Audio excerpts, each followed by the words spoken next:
नमस्कार, मैं कमलेश कबीर आपका एक बार फिर स्वागत करता हूं इस नए एपिसोड में। 12 दिसंबर को बांग्लादेश के एक क्रांतिकारी नेता या हम कहें कि शेख हसीना के जो तख्ता पलट हुआ था उसमें मुख्य किरदार निभाने वाले क्रांतिकारी की उस्मान हादी की अज्ञात हमलावरों ने गोली मारकर हत्या कर दी। अब पिछले कुछ सालों से एक नया नैरेटिव जो तैयार हुआ है, और अगर ऐसा है तो वो बिल्कुल जो है वो भारत के लिए मुझे लगता है कि अच्छी खबर है कि जो भी कोई व्यक्ति पाकिस्तान में बैठा हो या बांग्लादेश में बैठा हो या दुनिया के किसी भी कोने में, अगर वो भारत विरोधी गतिविधियों में शामिल है और उसके बाद ये खबर आती है कि अज्ञात हमलावरों ने गोली मारकर हत्या कर दी, तो फिर इससे ज्यादा अच्छी और राहत भरी खबर जो है वो हो ही नहीं सकती। तो उस्मान हादी जिसने ग्रेटर बांग्लादेश के लिए कहा और भारत के 7 सिस्टर जो 7 राज्य है उनको बांग्लादेश का हिस्सा दिखाया, अगले ही दिन अज्ञात हमलावरों ने उस्मान हादी को सीधे तौर पर हम कहें तो बेहतर हुरों के पास भेज दिया। अब उसके बाद जो घटनाक्रम हुआ, बांग्लादेश अशांत हुआ, और अशांत इस कदर से हुआ कि आपने देखा न्यूज चैनलों के जो है वो तोड़फोड़ की गई, दफ्तरों में आग लगा दी गई, और फिर उसमें अहम कड़ी रहा दीपू दास, जिसको फैक्ट्री से बाहर पुलिस वाले 2 पुलिस वाले जो है वो लेकर आते हैं और फिर उसके बाद भीड़ को सौंप देते हैं।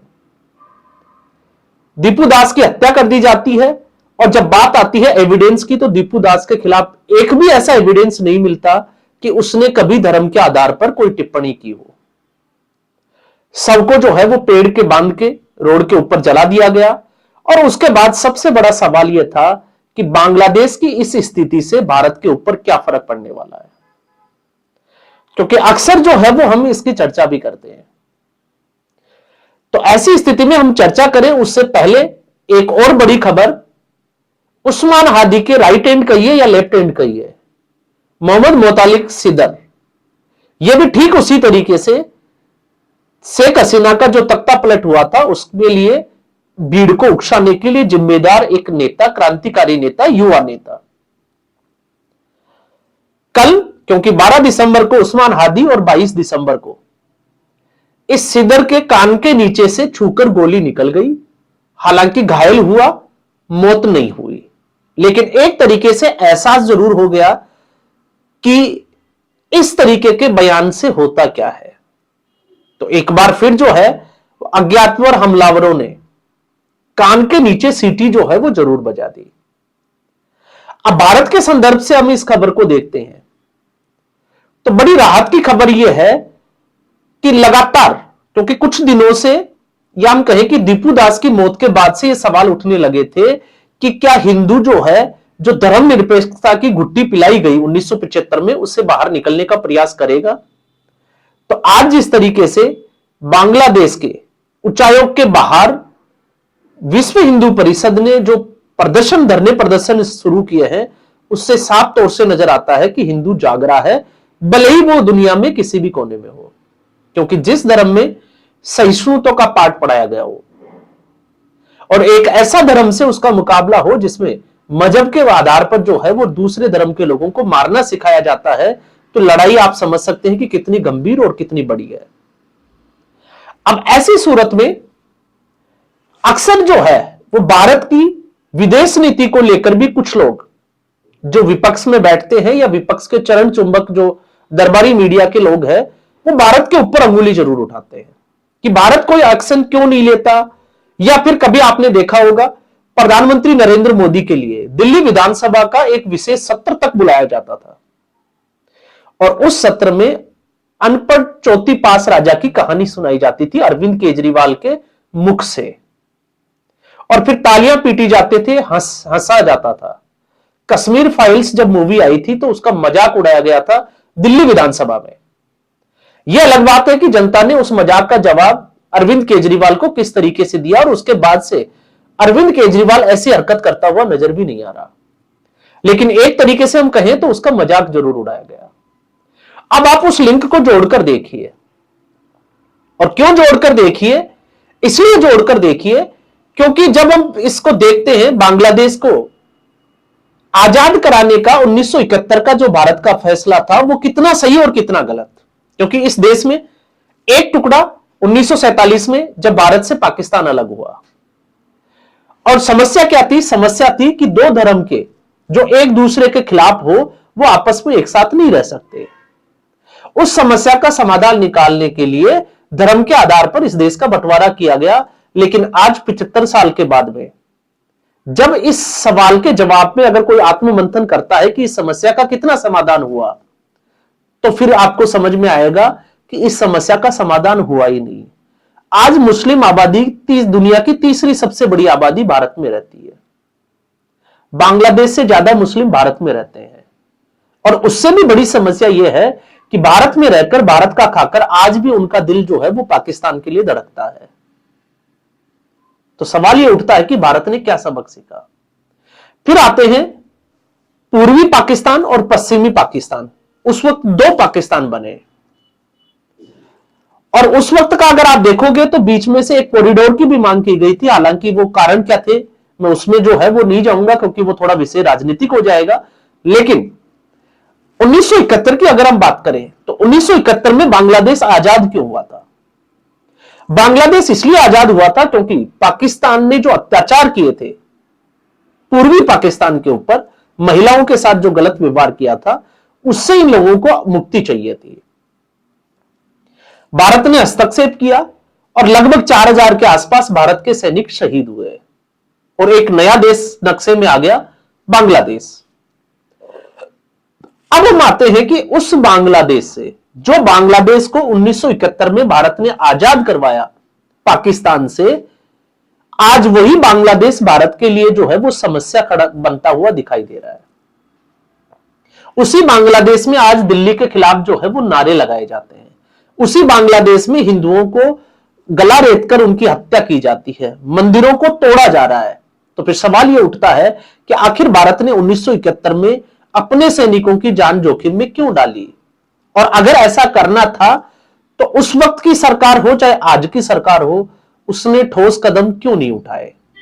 अब आप कह सकते हैं कि ठोस कदम कौन से?